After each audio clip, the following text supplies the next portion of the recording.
And welcome back to another episode of Massholes with Mics, and maybe, who knows how the editing process will go, this could be the first episode where you see our faces as we talk about what was not a happy event, but it is an event that we have to talk about nonetheless. The New Orleans Saints coming into Foxborough and defeating the New England Patriots 28-13 yesterday. Mac Jones committing his first 2 turnovers as a member of the Patriots. And with me to react, we have, 3 turnovers? Do you have the that pick at the end? He had that we had the third one at the expiration of the I don't clock. count That's the right. third one. All right, fine. First 3 turnovers of his Patriots career. With me to react to all this and more are Jaclyn and Jordan. Kyle, unfortunately, could not join us tonight. He is with us in spirit and should be back for the Week 4 Picks episode with somebody rolling into town on Sunday night.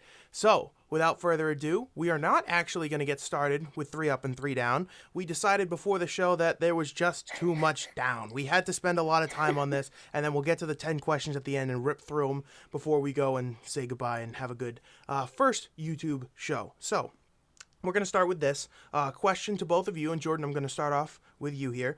Blame pie. So I'd say there's 4 facets of the game where the Patriots really got obliterated yesterday by the Saints. Offensive line, weapons, and you can take that however you want. I'm going to leave the defense as a separate conversation for later, so we're just going to focus on the offense.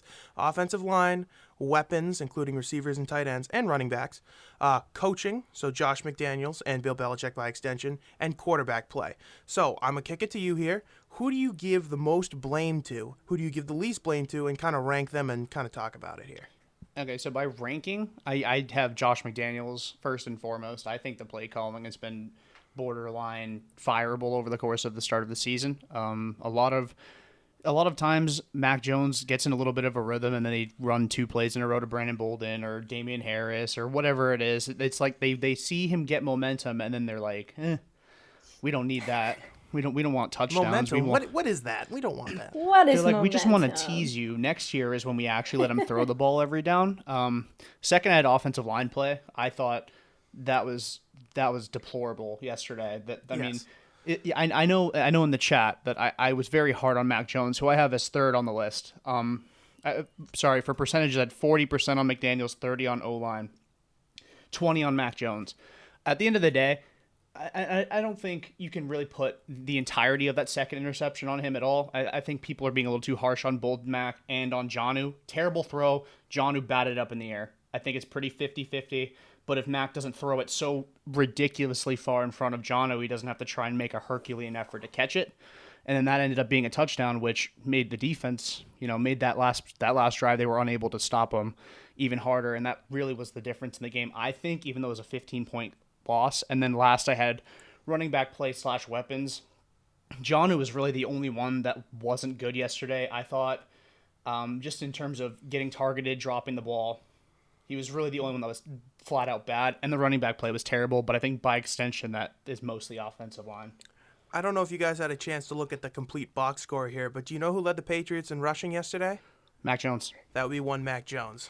I mean, That's so that bad. is not good. It was like 28 yards, I think. I think it was 28 yards, 25. Impressive that he had 28 yards, considering he has 0 mobility whatsoever. But and also he had zero yards through 2 games, 28 yesterday or something. Exactly. Equally indicting against him that he was the leading rusher. Jaclyn, I'm gonna hand the ball off to you here. What do you go in terms of your blame pie? Yeah, I'm not going to give percentages because I can't think of them off the top of my head. 2 of us are Emerson kids. Jordan has the excuse that now he's at a school that somewhat practices math, but 2 of us should know it's just not. It's not worth it. Yeah, so I'm going to give most of the blame to the offensive line. I just thought that they were horrible. And I think that they truthfully, could not hold that defense so that plays could happen. That is why I think that the play calling was so bad as well. Maybe I would give almost equal, maybe 2% less to the play calling, just because, like Jordan said, the play calling has just been so bad through the first 3 games. No momentum whatsoever, and Mac Jones just hasn't been given the right opportunities to thrive in the position. That being said, I do put him third on the list as well. I think that he definitely had his rookie game this was his rookie game, you know? Like, every rookie has a rookie game. This was his first game where I was like, oh, wow, he is a rookie. But that was in part due to Jonnu Smith mostly. I thought that he dropped a lot of passes that he really should have caught. And, I mean, the 3 turnovers were just that's not good. I don't count the last one because it happened, like, at the very end of the game. There was no chance that they were going to come back and win it at that point. If there was, it was, like, probably less than 5% chance because there was, like 45 minutes left. 45 seconds. Yeah. Yeah, exactly. So, like, I don't really count that one as much. Yes, it counts on the stat sheet, but whatever. And then lastly, I have all the weapons. I'm like, we spent so much money in free agency. Show up. Come on now, fellas. Like, it's really, like, why did we spend all this money if no one is going to play correctly, except for Kendrick Bourne? I know we were talking about ups before the game, and Jordan mentioned it, and I think me and Jaclyn agreed as Jaclyn just brought it up. Kendrick Bourne, definitely the number one up in terms of the offense. I want to spend a little bit to just... Yeah, he was. He took a slant pass at the end of the half, like 40 yards, I believe. Had that great effort to go and keep his feet in bounds. I thought for sure his right foot was out, and then I saw the replay. That was crazy. Very impressive there. Channeling his inner, I guess, Brandon Lloyd. But in terms of the question that I posed to you two, I'm just going to answer it quickly and say, I think the offensive line deserves to be number one, simply for the fact that it wasn't just supposed to be a strength of the team. It was supposed to be the strength of the team. You lost Joe Thuney, but you brought in the walking condominium known as Trent Brown back. He's got the walking party of 4 sitting on the right side, and yeah, he's gone for a couple of weeks, but, I mean, come on, Justin Herron was here last year.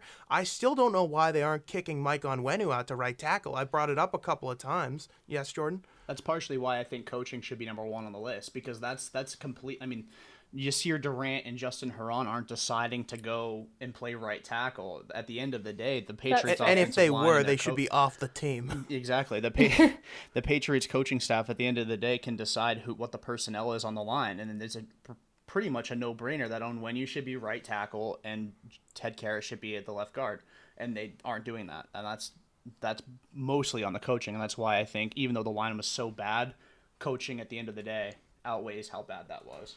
And that's completely fair. I was going to say that we all had offensive line and coaching top 2. Me and Jaclyn just happened to have offensive line in the lead. But what Jaclyn said, it was only like 2% less for her. And I think that coaching is only a step behind for me. Because at the end of the day, I'm starting to wonder about Josh McDaniels, not because of how bad the play calling is, and we are going to get into that, don't you worry.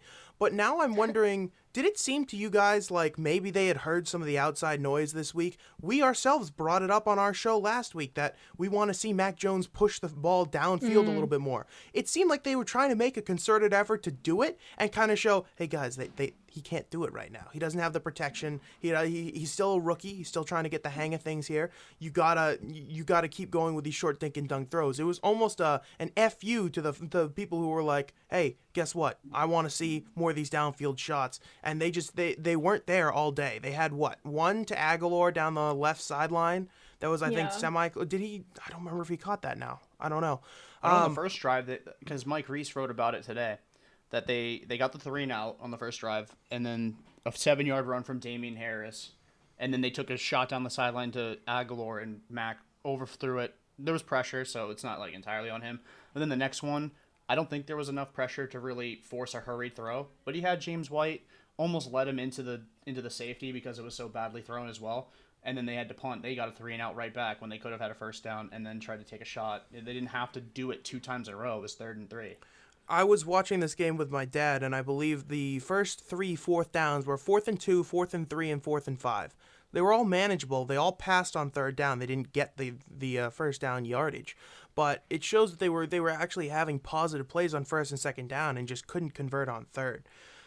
In terms of the quarterback play, I'm looking at this and saying, I don't know what other quarterback would have done much better than Mac Jones yesterday in terms of the way that it felt like the Saints were able to tee off on him mercilessly, especially in that first half. He could have made some better decisions as to who he was throwing to, but in terms of chucking and ducking, he was doing a lot of that in the first half and even the second half. The touchdown pass, he's throwing off his back foot because nobody blocked the guy that was, I think it was Cameron Jordan that was coming in on him. The touchdown pass to Bourne.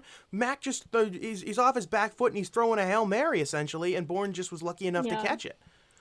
Yeah, I tweeted about it yesterday during the game. I was like, can we not let Mac get absolutely trucked during every single play that he's throwing? Like, it seemed, I don't know how many QB hits that they had. I think it was 11. But it seemed like a lot. It may have been. He got beat up.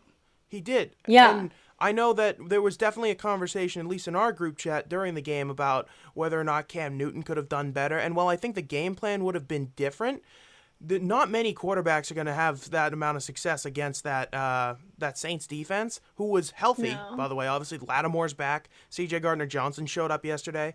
Malcolm Jenkins obviously had the pick six. But I don't know a whole lot of quarterbacks that would have had success against that Saints front especially, led by Cameron Jordan. Well, with this offensive line. Yeah, exactly. Did you see? The qualifier. I don't remember who was running to the right side. I think it was Damian Harris at one point. Cameron Jordan is up against, I think it was Hunter Henry. And he holds up Hunter Henry and just stiff arms him with one hand, pushes him back 2 steps, and tosses him aside to go and tackle Damian Harris afterwards. It was unbelievable. There's a reason the dude's an all-pro, and he was one of the guys on the team of the decade. But, I mean, you just can't have that because this team should be predicated on running. As much as we want to see Mac Jones succeed, this should still be a run-first team, and they clearly aren't showing that right now. But should it be a run-first team? I think this if they want to have offensive success. line sucks. If they want to, this offensive line sucks. They need to add someone on offensive line, or they need to get, like, I don't know, like a fullback. Maybe. I mean, Jakob Johnson has been make great, a but I don't know how much of a difference that's a Chase fullback will Winovich's make. new role. I think That's Chase Winovich's new role. He's the fullback. I think part of the Third-round issue. fullback. I think part of the issue with the running game outside of the offensive line is the fact they're so predictable with when they run. I mean, it's always first and 10. Oh, here you go, Damian Harris. Oh, it's 2nd and 8 now. Well, we'll run it again because, we don't want to throw it too far. And it's more often than not going to be that toss crack play that they exactly. like to run. And they had 2 more toss plays yesterday. One I think went to J.J. Harris, and one went to Damian Harris or J.J. Taylor and Damian Harris. They combined for like 5 yards on 2 carries, and it's like abolish that play. That play does not need to happen anymore. Never works. Society. It got nerfed in Madden, and it looks like it also got nerfed in real life because that play is garbage. It never works. And at the end of the day, they're also only running with Damian Harris. They're running with Brandon Bolden now. They're running with J.J. Taylor. I do have a point on that I'd like to bring up here.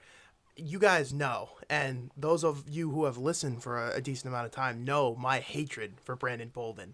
My least favorite Patriot of all time is Deron Harmon. I've said that multiple times. My second least favorite Patriot of all time is Brandon Bolden. However, I gotta go.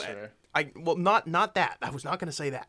I'm going to take him off the hook here and say I understand why McDaniels is playing him. Because I don't know if you saw an early play in the game, but Damian Harris was on blitz pickup and got absolutely smoked. He was planted. And then he never came in for blitz pickup again. Ramondre Stevenson, we saw, got suplexed week 1 against the Dolphins. J.J. Taylor's just a little bit too small.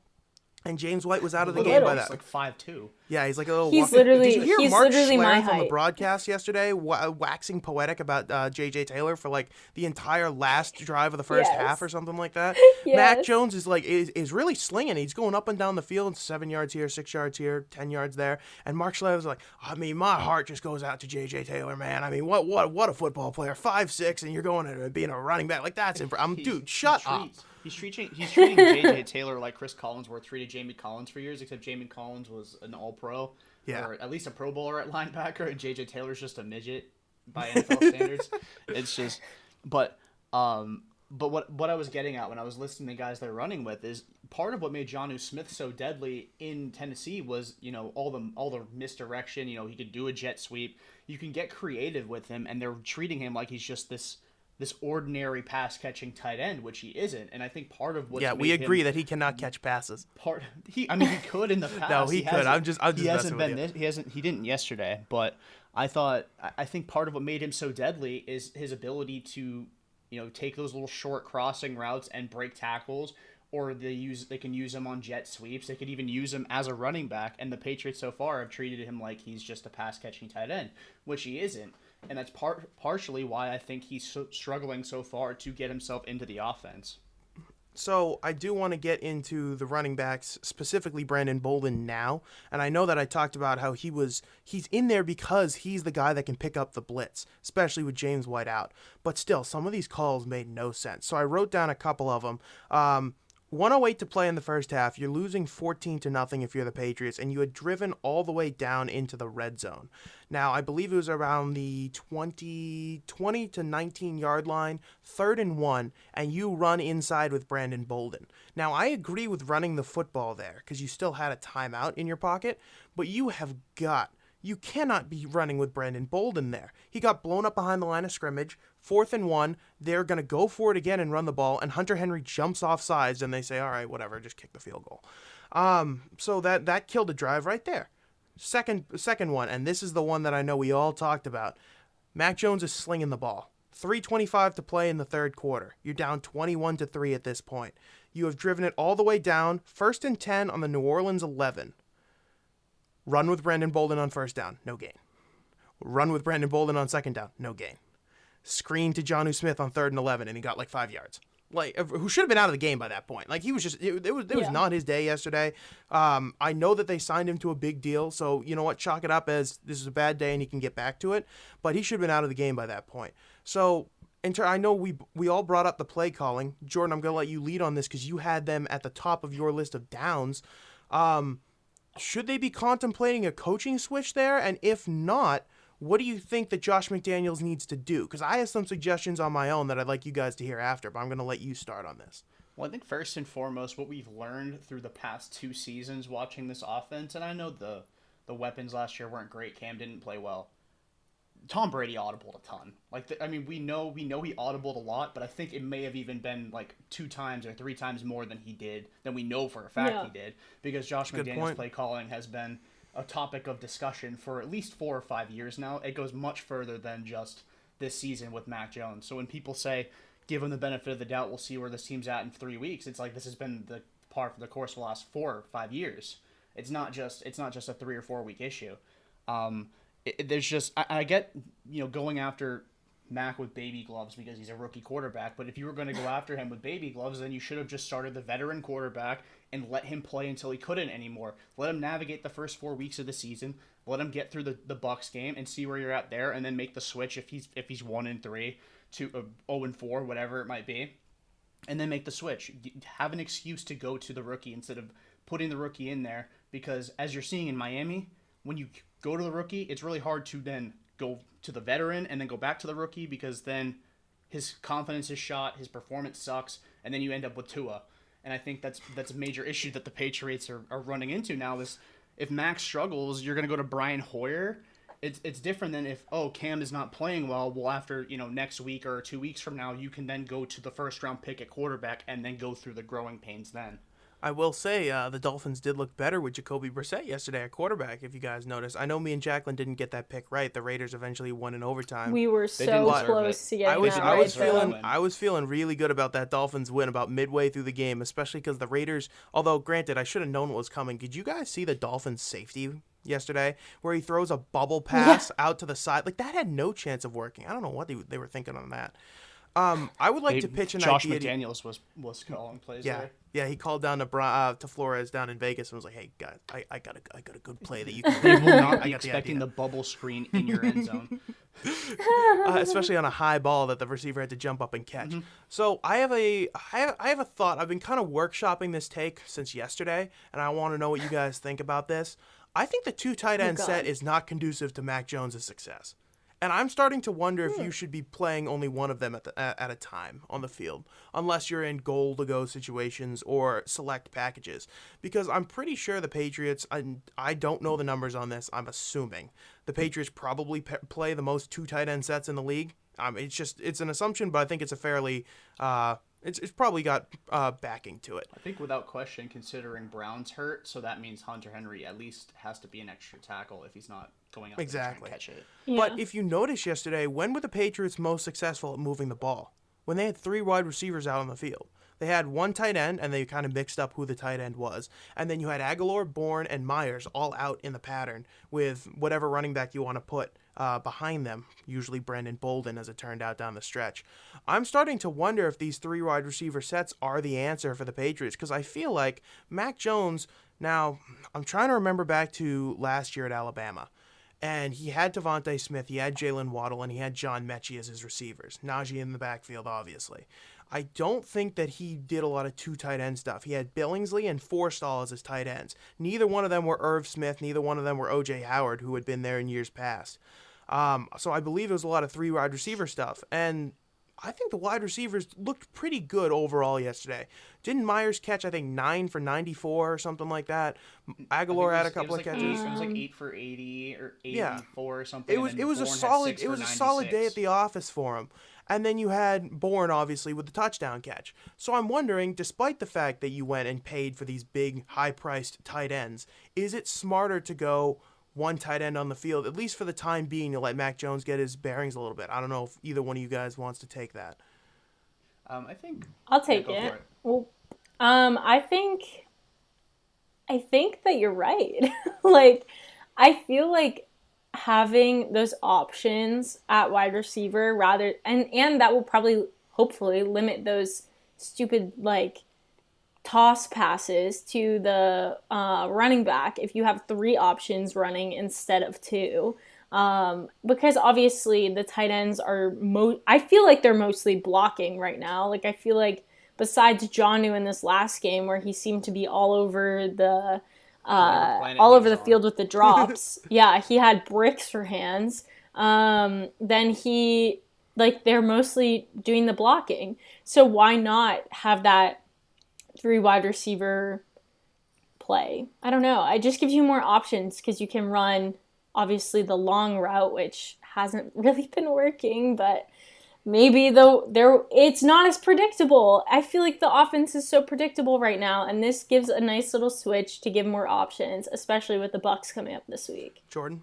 I think the Patriots made an offense designed to bring Cam Newton back and then gave it to a rookie quarterback and thought he'd adapt quicker than he has because that's interesting. Because what Cam did so well in Carolina, and I know he really only had Greg Olsen, but he thrived when he had a top flight tight end that he could throw to, and they gave him 2 of them.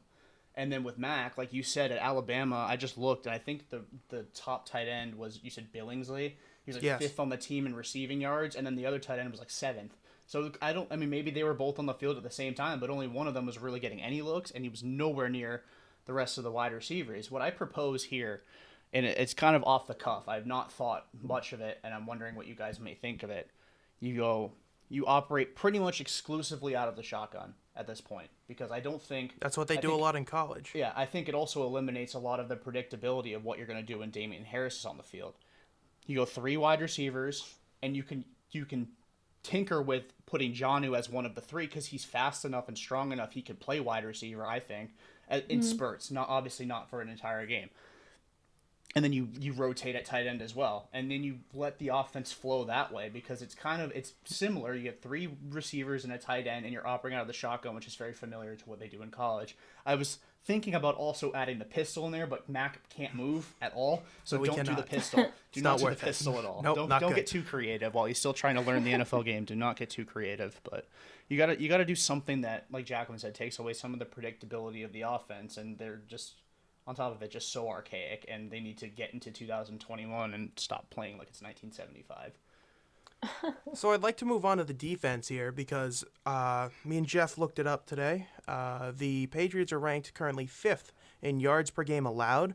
A lot of that is due to the Jets game, obviously.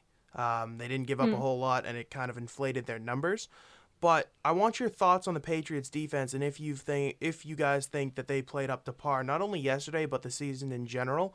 I just want to throw something out here before we get going on the defensive talk, and that's the weapons that the Saints have available to them. So Alvin Kamara, clearly the number one weapon for the Saints. Not even a question. I understand he's only a running back, but he's a pass-catching running back. For my money, I think he's the best back in football. Behind him, at wide receiver, you have Marquez Callaway, Kenny Stills, who they just, I guess, brought off the scrap heap. I didn't even know he was still in the league. And Chris Hogan and Deontay Harris, a glorified return man. The backup to Kamara, by the way, Notre Dame's own Tony Jones, who absolutely sucks. Having watched him against Georgia, he blows. And then your tight end is Adam Troutman.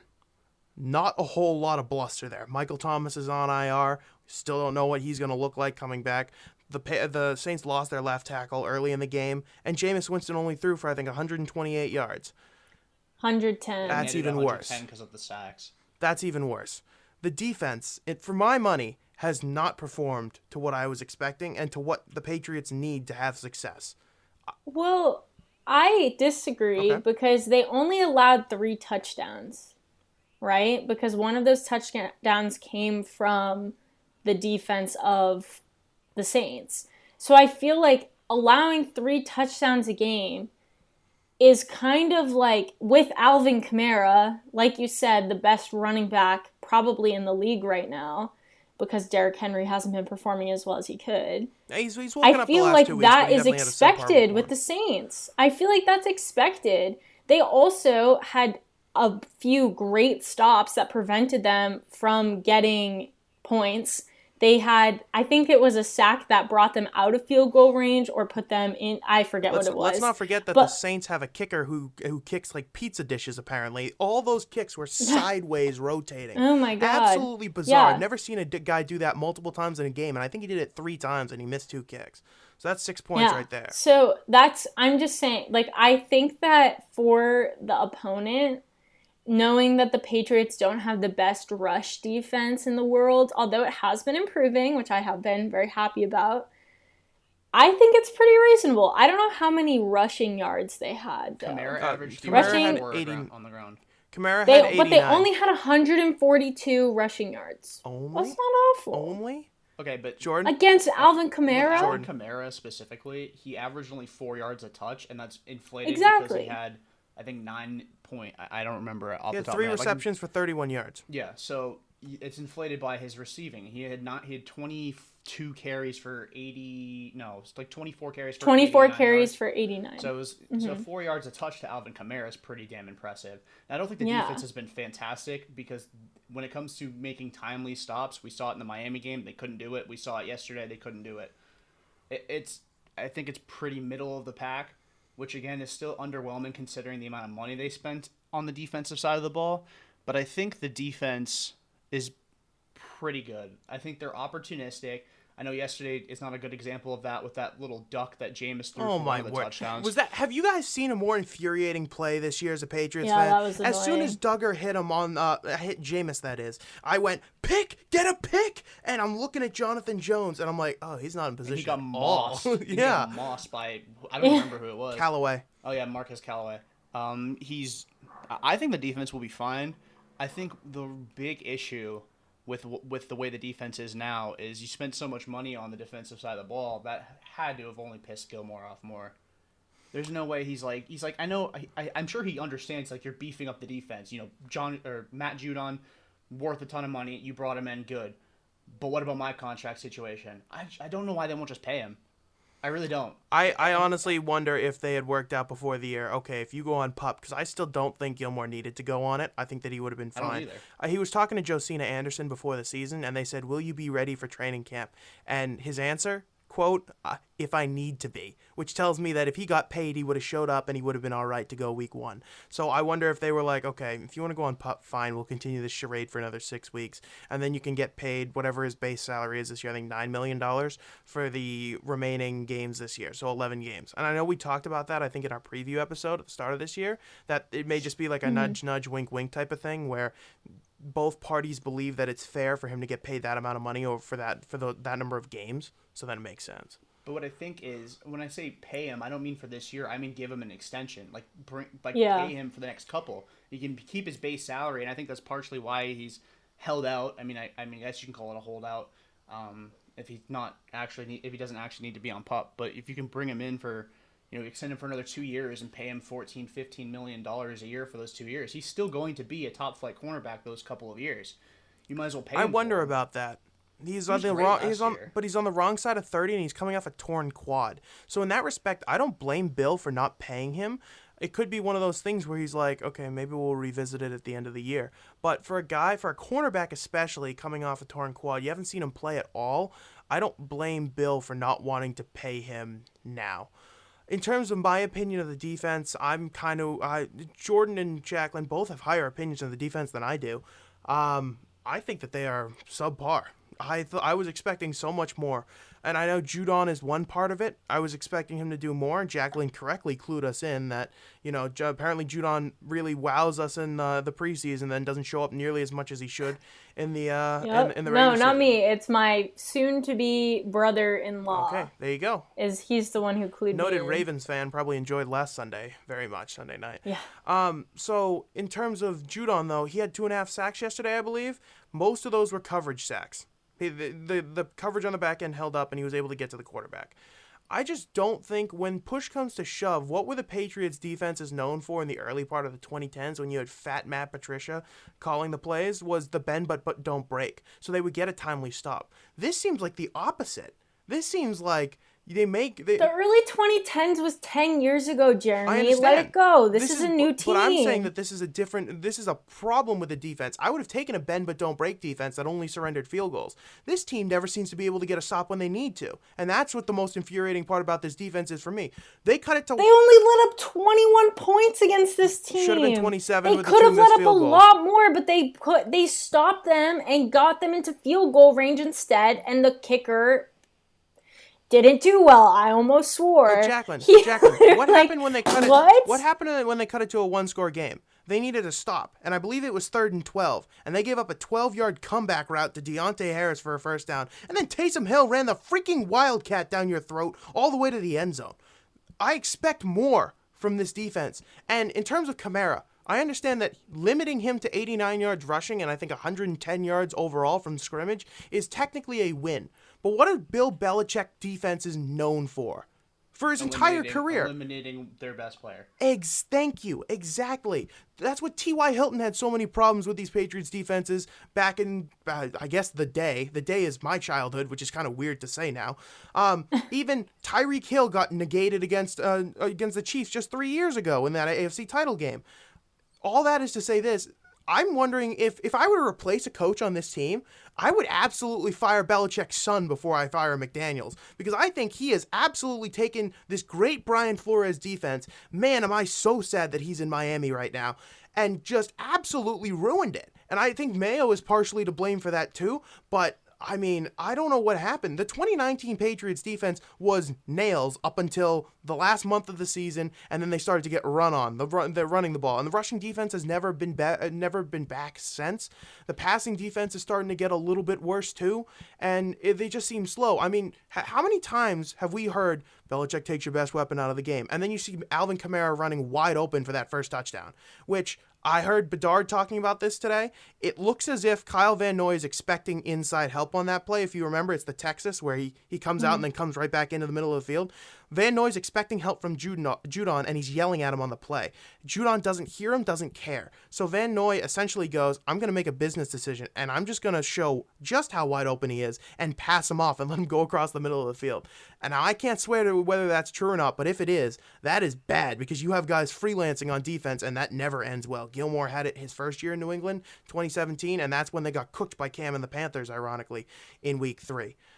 All right. Yeah, I think part of what made the Patriots, at least in the last 5 or 6 years, so able to shut down a team's best player was they had elite cornerback play. And I know J.C. Jackson's a solid cornerback, but is he a top flight cornerback in the league? No, he's a very opportunistic corner. He's going to accumulate a lot of picks in his career because he's got good ball skills, but he's not a very good down-to-down cornerback. And when you have a guy like Darrelle Revis in 2014, 2015, that season, or was it 15, 16? One of those 2 years. 14, 15. 15, you had Revis. He could shut down the other team's best receiver.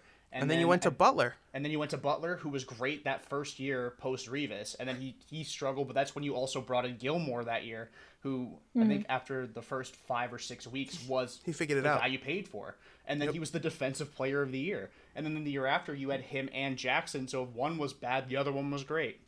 And now this year, you only have Jackson, and your secondary outside of him isn't as good anymore. Your linebacking core is great. I think on paper still great, but Hightower has shown his age and his rust. He does not look very good. Van Noy doesn't look the same either. And Van Noy doesn't look as good either. But on paper, it's still a very good linebacking core. I don't want to give them too much crap now. I'll wait.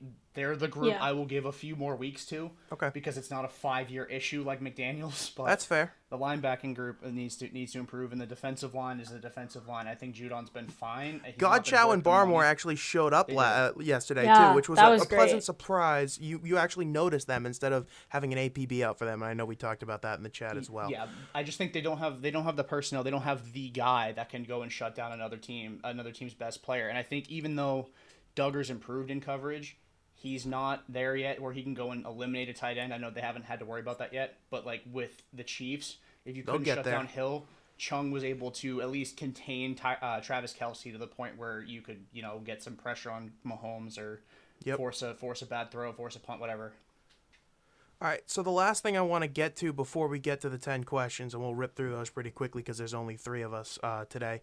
I want to throw out some numbers here. So the Patriots in their last 17 games, not against the Jets. They're 3-0 against the Jets in their last 3 games.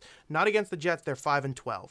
Since December of 2019 started, so the last season that Brady was here, that last month, they're 10-15. Meanwhile, rookie quarterbacks are 1-9.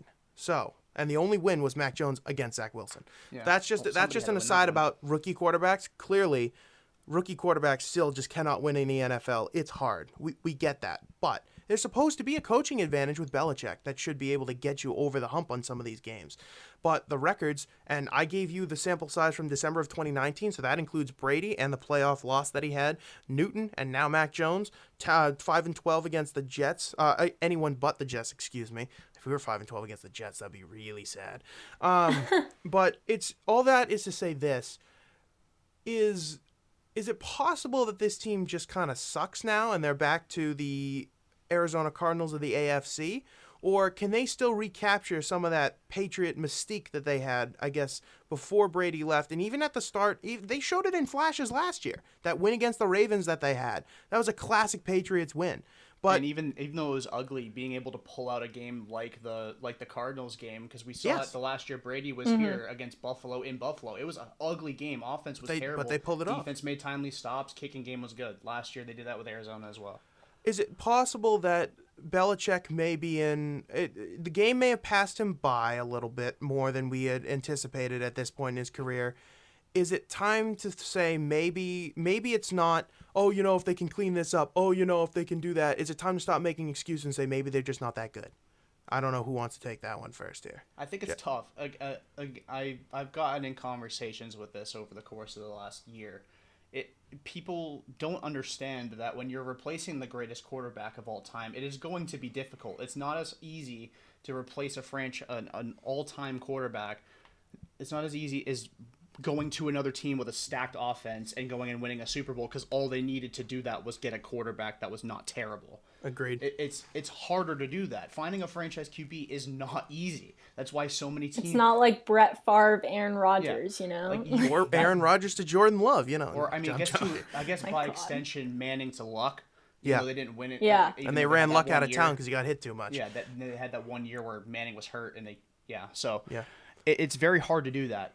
I'm not there where I'm saying the Patriots just flat out suck, and that's where they're at now. I think we need to be a little patient. I know it's hard with all the success the city of Boston has had, and over the success that Tampa Bay has had has really accelerated that too. Success Tampa Bay has had. We need to be patient, guys. You need to let guys develop. You need to let the coaching staff, to a degree, adapt as well.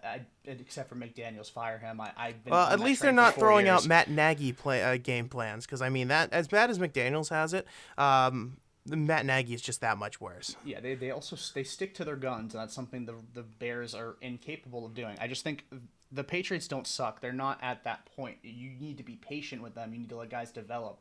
That's where they're at now. It's not easy going from, this quarterback that has more Super Bowl titles than every team in the league, and then you're just going to seamlessly go into the next regime. That's not what happens. It happened once. You went from Hall of Famer Favre to Hall of Famer Rodgers, but you only won a Super Bowl. And Montana to Young, I guess, is also a fair take. That's true. There. But that was 30 years ago. That doesn't happen. Yeah, without free agency. Jaclyn, I'm gonna kick it to you on this one. Is it time to admit maybe Patriots just aren't what they were? No. Boston media and fans are so overreactionary, it makes me chuckle. We had 20 years of a dynasty, right? We were so blessed in those 20 years that we just expected to keep going. We're selfish fans. We want and expect our teams to always be in the playoffs, no matter what the sport is. Literally in every sport, I'm speaking to this as a fan, I expect my team to make it in, even if they kind of suck, like the Celtics this past year. Kind of not the best. No, they definitely weren't the best. They were very far, far, far from the best. Yes, and with all the injuries, but we're not talking about the Celtics. Anyways, I think that we really just need to be patient, like Jordan said. We have had such success. We need to let a rookie, literally someone who was playing in college last year, literally someone who's like our age, play and develop in the NFL. Like, no rookie's gonna come in here and like win a Super Bowl, you know? Even though we have those expectations, like, it's rarely going to happen. Has there ever been a rookie that's won a Super Bowl? I actually don't know the answer to that. Roethlisberger made the title game his rookie year and then won the Super Bowl the next year. But it wasn't necessarily because of him. He was really bad his rookie season. Yeah. So we need to be patient. I'm trying to think. I don't know if there's another team that came close to that. Time. So here's what I would say to that, though. You can't use the rookie argument on this one because I don't think Mac Jones has been near the top 3 problems that the Patriots have had so far. That would be coaching, that would be timely stops on defense, and the offensive line. Not in that order. The offensive line, clearly that second thing. Coaching and play calling, number 1. Mac Jones has not been the biggest problem on this team. He's actually played pretty well for a rookie, and the best of the 5 rookie quarterbacks in this draft class so far by a wide margin. I think that's only an indictment on Belichick. And the reason I brought up this question is because I'm starting to feel it right now. I'm starting to wonder because if you want, I understand that there is a growing process. But you look at that game in a vacuum yesterday, and you say the Saints have been on the road for a month. They haven't been able to sleep in their own beds for a month. They haven't been able to play at home in front of their fans yet. They're the only team in the NFL not to be able to do that. They played their freaking home opener in Jacksonville against the Packers. They've been on the road on the East Coast for 30 days. And they're coming into Foxborough in an early game, in a game that you have your fans behind you, and you should win. And you got stomped. It's not like you lost. You got obliterated. I don't think that you should expect a win against the Saints. I think you should with Jameis Winston at quarterback. No. You absolutely should, especially considering the performance they put up against Carolina. What are you talking about? I'm sorry, my bad. I forgot about the LASIK, I don't think you could use the early game argument either because you did mention that they've been on the East Coast for 3 weeks. That's a good point. Fine. So no early games. That's only like an hour time difference. Then I'll say that's not that big of a time Then I'll say this. The Saints, I mean, who really wows you on that roster outside of Kamara? I mean, Jordan, maybe. Okay, fine. He's on the wrong side of 30. Malcolm Jenkins is like 37. Like, yeah, it's not you, Jordan. Not you. Yeah, Cameron Jordan. Good. I mean, I know Teron. But he's hurt. He's got that thumb problem. I know Teron Armstead got hurt, but he's one of the best left tackles in the league. They got the guy they drafted last year at left guard, Cesar Ruiz, and I think Jameis is a capable quarterback when he's not making. I mean, he's thrown for like 200 yards, just over 200 yards in his 2 wins. Like, I mean, come on. I think what happened yesterday was a little bit. I mean, the touchdown he threw was incredibly. That second one was incredibly fluky. You know, in a vacuum. I mean, that's just kind of like one of those, that's how it's going to be kind of games. He just chucked it up in the air. There were 4 or 5 throws that he threw hang on. that didn't have a prayer that either were caught or somehow fell incomplete. Let's not talk about just the Saints, though, because it's more, I think, an indictment on New England. How many times did they shoot themselves in the foot yesterday? I said it was 4th and 1 offside, 4th and 1 false start right before you're going to go for it at the end of the half. Could have gotten you on the board with a touchdown. Instead, you had to settle for a field goal. Jake Bailey kicking the ball out of bounds again on a kickoff. What are we doing? How are we kicking balls out of bounds on kickoffs 2 weeks in a row? He had a punt block. There was an offside penalty against the Patriots on a punt, I believe, or a false start, one of the two. They kept shooting themselves in the foot, and it's mistakes that shouldn't be because you lost your franchise quarterback 2 years ago. These are mistakes that should be easy to correct. These are just defense, special teams. It should be better.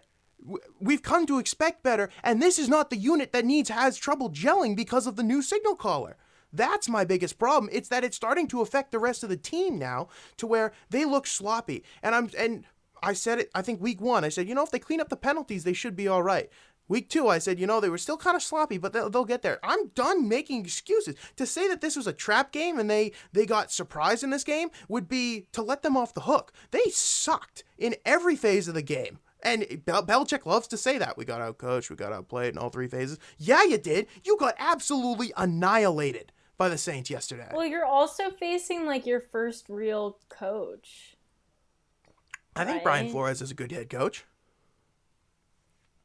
Not as good as... He's not. Robert Saleh is the outlier here. Brian Flores, I think, is a top 15 head coach. He's one of the better coaches in the league. He's probably top 10. half. Okay, but he's not, top 10. I think he's borderline, maybe 11, He's close. 12. He's definitely... Yeah, but, He got that, Dolphins team that, pretty close to the playoffs, considering they had Tua for the last 10 weeks of the year. And I think that this is, your first real head coach that you face. Your first, Okay, he's, but top aren't 5. you supposed to have the head coach that laps the field in head coaching? So that should more than make up for it, no? You got spanked. But it's... I do think, again, where I'm at with the patience thing, I think there's a lot of moving parts in the team. There's a lot of new faces, a lot of... when it comes to people like Belichick, you need to give him a little bit of, maybe another couple of weeks, 3 weeks, 4 weeks, before you start questioning whether or not the man's lost his fastball. I mean, sometimes not the same sport, obviously, a Major Baseball analogy, but a couple years ago, Chris Sale coming out of the gate throwing 88, 89 miles an hour, and everyone's like, oh, this guy's going to get pummeled this year. And then he was the best pitcher in baseball deep into the season. It's 2018 I'm talking, where he was 88, 89. With Belichick, maybe it's not looking good these first few weeks, but I think we'll see, whether or not Belichick has lost his fastball, at least to a degree, this week, because he always gets up for these games. Last year he did against Kansas City in the COVID game. You'll see in the next few weeks, 3 or 4 weeks, whether or not the dude's lost his fastball. I think we're pushing the panic button a little too early. Not only is Belichick 1-2, but so is Andy Reid. The Bucs very easily could be 1-2 as well. There are a lot of teams that are very underwhelming to start the season. I know Tampa Bay's not underwhelming, but they could be 1-2 right now. A couple breaks go Dallas's way in that game. They're 1-2. All right, and they had to compete with Atlanta in week 2 as well. So it's not like these teams are blowing the doors down off of other teams, and then now all of a sudden the Patriots are left in the rearview mirror. A lot of teams are underwhelming. So we are going to move on to 10 questions here. This being our segment where we talk about teams around the league. Jordan so eloquently talked about the teams that have really been struggling, and we will get to one of them with question number 8. So, Jaclyn, you get to start. We're going to go kind of round table on this one, as we normally do. This time, 3 people, obviously. So, Al Michaels is reportedly set to leave NBC after the Super Bowl in February. It's in his backyard in Los Angeles. He's been at the helm of Sunday Night Football for 15 years, and I think we can all agree is one of the best announcers in all of sports. So, that being said... what was your favorite Al Michaels Patriots game that you saw him call? It could be a Patriots, could not be non-Patriots. I said Patriots games, but it's really up to you. Yeah, so I am probably not the best person to start this question off, just because I don't really pay attention to the broadcast as much as I do the game, okay. Which is probably bad, but I just if there's a really good call, I'll somewhat remember it. If it's Tony Romo predicting, I'll remember it. But I had to actually research and see some of his best calls because I really did not remember any. Okay. But I saw that he did Super Bowl 49, so I put that down just because the catch, the interception, not the catch. Sorry. Jordan. Dan Connolly's kickoff return. Yes. It's not an iconic call because he had like a really witty The line. right guard. The dude's right cracking guard. up in the middle of the play as he's rumbling, bumbling, stumbling down to the 4-yard line on like a 70-yard kickoff return. That was hilarious. So that'll never exit my brain for as long as I live. It was also a Chris Collinsworth moment in and of itself, because I believe he pulled the Jerry Remy where he just goes, uh-oh, in the middle of the play as Dan Connolly starts to break it, and you got an absolute weapon running down the left sideline, giving tremors with every step. It was great. My picks for this. He was like, oh my God. So, do you guys remember the game? Do you guys remember the game in 2013 against the Broncos where the Patriots fell behind 23-0 at the half at home and turned out to win the game? Like, that was by far one of my favorite games, mostly because it was against Manning and they was able to beat him. But also, I had the Cincinnati game, the We're On to Cincinnati game. They faced Cincinnati week 4. Brady came out with a head of steam, and they went and won the Super Bowl after that. That was also a Sunday night game, so I had to spotlight that. And I'm going to really miss Al Michaels, because enjoy it this week. This could be the very last game, the very last Patriots game that Al Michaels does. And that is very sad for me. All right, moving on. Question number 2. Jordan, give me your thoughts on the new Monday Night Football or Monday Night playoff game. A wild card game will now be on Monday nights. It is another day that football dominates in like postseason play. I am sold. Give me it. I want it. All right. I don't love the competitive advantage it gives another team, only because now you may have to go play Saturday after playing Monday night. So don't love that, but I like another night of football, so I'm kind of in. Jaclyn?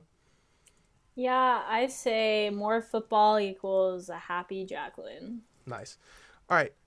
Question number 3. Guess what? It's Brady Belichick time. Did you guys know that Tom Brady is coming back to New England this Sunday? Who's that?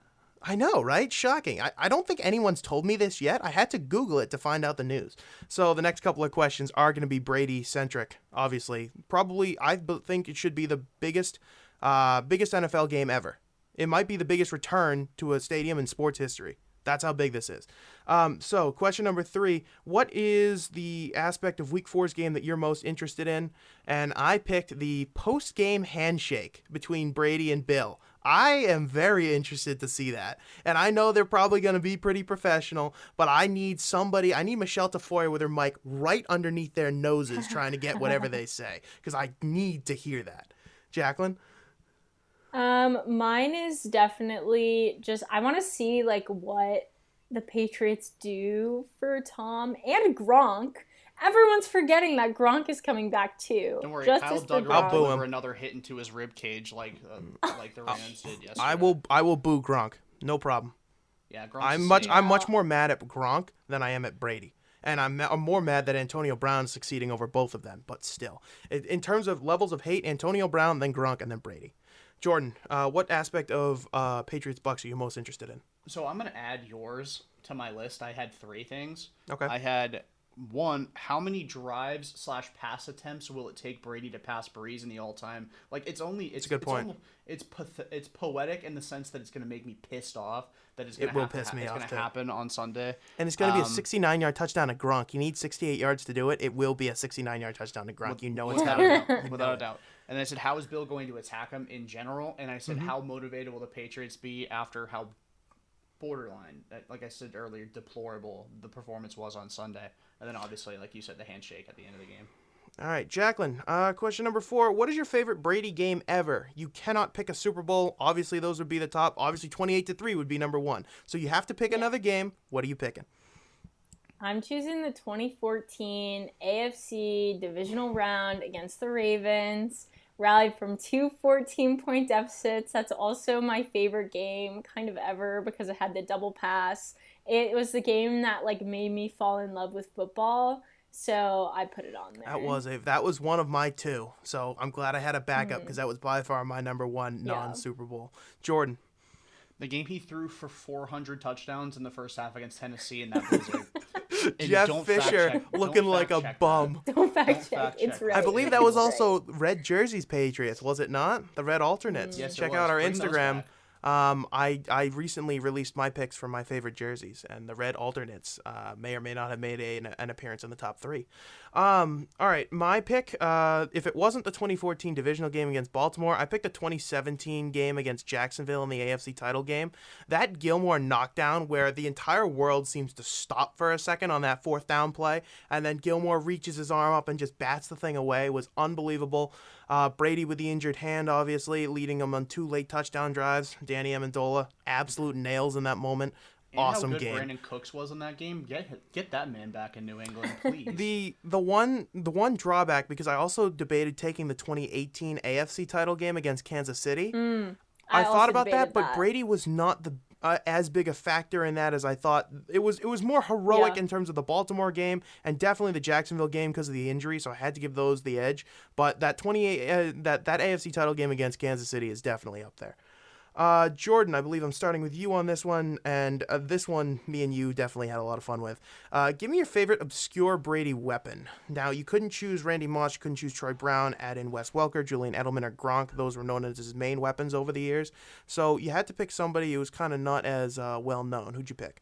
I added Deion Branch to the list of people I couldn't pick. I know I texted it in the middle of the night to make sure, but I feel like he won a Super Bowl MVP. It was Brady's favorite target from like 05 to 08 or 06, whenever he got traded to Seattle. But so I went with 2. I went with Jabbar Gaffney. I always liked him, even though he wasn't necessarily great. I always liked him a lot. He had 85 catches for over 1,000 yards in 3 seasons. He had 8 touchdowns. And then for my second one, I picked Brandon LaFell. I know everyone hates him, but two of Brady's best throws in New England went to LaFell, and he was fantastic in that first season that he was here. And he played on a broken foot his second year, and that's why he sucked, in my opinion. But I love LaFell. So I took one from the 2000s and one from the 2010s, and I think I may steal Jaclyn's. I want to see a reaction when I bring up the 2010s one. Nope, not yet? Okay, maybe we'll see. The 2000s one was David Givens. My very first video game I ever played was Madden 04 on my dad's PS2, and I would abuse David Givens. He was always lining up in the slot, so I picked him because it was just fun. And then for 2010s, I took Martellus Bennett. I loved Martellus Bennett on the Patriots. He was fun. He had balls, he had personality, and he took over when Gronk was gone. He was nails in that Super Bowl against the Falcons. I loved Martellus Bennett here. Damn, and then, I should have picked that one. And then he tried to snake another ring out of his Patriots tenure. Yeah, he tried to come back. When he had like a torn labrum, and he's like, "Let me just catch a pass, so that way." He ran himself out of Green Bay to come back for like a game against Denver. For like to play with his brother. For like 6 or 7 snaps. Yeah, and then they cut his brother, and he got hurt. It was not a good situation there. I think I know who Jaclyn's going to pick if she didn't pick Bennett, so go ahead. Oh, God. I wonder if it's right. I picked Chris Hogan. Yeah, that's exactly who I thought you were going to go with. Yeah. I knew it was between one of the two. I thought you were going to go one or the other. Yeah, no, I should have picked Bennett, but I picked Chris Hogan. I don't know why. I know exactly why. He always showed up in the playoffs, and like, I don't even know like the time frame that he was here, but obviously for I think it was like 3-4 seasons. 2016 to 2018. Yeah, so like 3 seasons maybe? Yep. I don't know. But no, he was. Oh, I loved him, and he's a professional lacrosse. Did you know that he plays lacrosse? He's now a 2-time. So I was gonna say he was one of those memeable players that you could always say. Did you know he played? It's like, do you know Matt Patricia's a rocket scientist? Ooh. 2-time former lacrosse player Chris Hogan. I asked my girlfriend during the game on Sunday if Chris Hogan will go back to the professional lacrosse so he can be a 2-time former lacrosse and NFL player, and be the first person to do that, and just keep alternating so we can keep adding to the amount of time he technically could. And for those of you who are wondering about what is on Jordan's shoulder right now, she is the reason why. Also, I asked Jeff this question, and he said Danny Woodhead, and I thought that was a good answer too. That is a good answer. That's good. All right. Shane Vereen, Question underrated as well. Before he was James White. Before James White.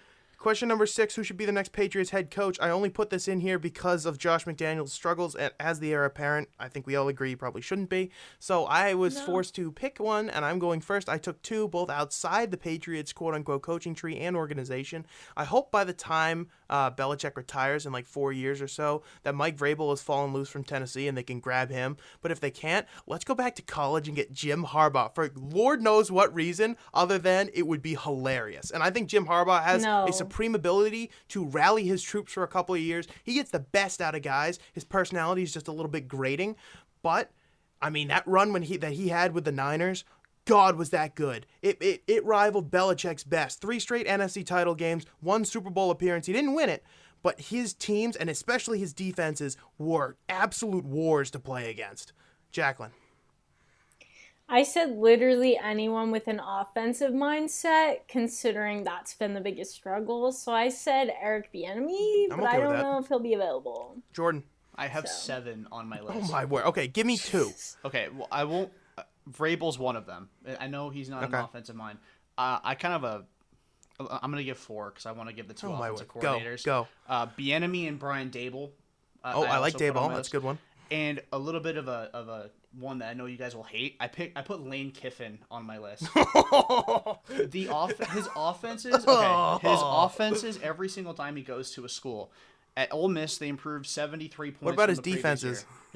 We'll get into that. No, it's not good. We'll get into that if he gets hired by the Patriots for whatever reason. Okay. But at Florida Atlantic, from the last year he wasn't there to the first year he was there, they improved by 250 points of total offense. And then when he went to USC, went up by 59 points. And then we went to Tennessee, 173 points. And I don't think we should hold it against him that Jamarcus Russell was a fat slob and didn't deserve anything in the NFL and kept getting chances those couple years. Question number 7. Favorite moment this week? There are a bunch of them. I listed off a couple, but I'm going to let you talk here as to what your pick was. Oh, you already know mine. Yeah, it was the Chargers upsetting Kansas City. They didn't charge it for once. I was the only one to pick it. I was the only one to pick it, and I was so happy that they won, and I had faith in my boy, Justin Herbert. Lost a parlay on that, but if the Chiefs lose, I'm still happy, so I was okay with it. Jordan, your favorite moment of the week? Thank you, Gus Johnson, for that call on the kick 6. Thank you. That was good. Good. We all went with different ones because it shows how many good moments there were this week. I went with the Justin Tucker field goal. I didn't think it was in until I saw it hit that back netting.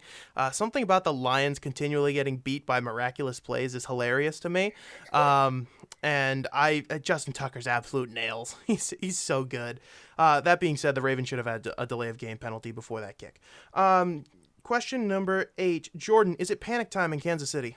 I said yes and no. I said they're still the team to beat in the AFC, in my opinion. However, if any of their big 3 get hurt, they're toast. Their offensive line is not as good as I thought it would be. Orlando Brown is not a good pass blocker, and their run defense is still Swiss cheese, and I think that might be they're more Swiss than the actual cheese. Those are some big-ass holes they have on their defense. Nice. I said yes. The offense is starting to get way too sloppy. They're starting to freelance a lot. Mahomes keeps turning the ball over. The team does not look together, and their defense is obviously porous. I know Mahomes was yelling at his guys in the huddle on the bench this weekend. This is why this 20-year stretch for the Patriots was so impressive, because guess what? Egos are starting to get stroked a little bit too much over there in Kansas City. Cats are getting a little bit too fat, and it's going to come home to roost, and I hope Kansas City suffers because I do not want any success for that franchise. Jaclyn. No, they got to feel it out. It's only week 3. All right. Question number 9. I believe I am leading here. Are the Rams the team to beat in the NFC? I say yes, because I think Matt Stafford proved to me that he could play in big games yesterday. I was very impressed with him. I thought he was going to come up small in this game, which is why I picked the Bucs. I knew the Rams had the better team, and I knew the Rams had the more explosive offense, but I still picked the Bucs because I thought Matt Stafford would be the undoing of this Rams team, and he wasn't. Kudos to him. I give you credit. Now go and do it a couple more times and beat Brady so that way I don't have to see him lift back-to-back because, I mean, that would just be really ugly. Jaclyn. Yeah, 100% they don't seem beatable at this point. Jordan. I said no. I still think the Bucs are the team to beat. They weren't going to go 20-0. They still had almost 450 yards of total offense against what myself included thought was the best defense in football, and they had injuries in the secondary. And I thought Matt Stafford, as good as he was, he got away with a few that should have been picked off. Okay. That's fair. But I think the Bucs and the Rams, by far, those two top dogs in the NFC. That will be and the then there's a NFC gap. title game. That will be the NFC title Oh, game. 100%. And if it is, that'll be an exciting one because those two teams put on shows. Question number 10, Jaclyn. I said this a couple of weeks ago. I'm asking you again. Give me your excitement level for the Patriots and the Buccaneers. Give 1 through 10, 10 being the most excited. Still a 10. I'm so excited for this game. Jordan. I'm also still a 10. I'm oddly optimistic it won't be a slaughtering, but I'm more excited for the fact that it's almost over. Like, we can maybe finally come to grips with the fact the dude isn't on the team anymore, and we can move on. And I'm at a 2 because I think that they're going to get killed. I was so excited going into this game. And that egg that they laid against the Saints makes me very nervous that we're going to lose by 28 on national television. And everyone is just going to absolutely destroy the Patriots on Twitter. And I don't need to look at that on a Monday morning. It's just not worth it. So that don't being look at said, Twitter on Monday morning, exactly. like That being said, in that earlier question with what aspect I'm most looking forward to, I said I just want the game to get here. I'm sick of the talking. Let's just go. Let's play the game. I wish it could be here tomorrow. All right, that'll do it for us.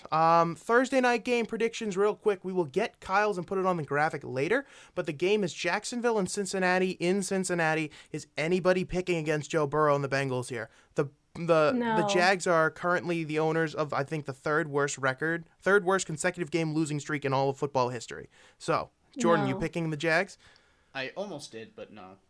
Yeah, I almost did too, but I can't do it because it's in Cincinnati. All right, thank you guys for listening.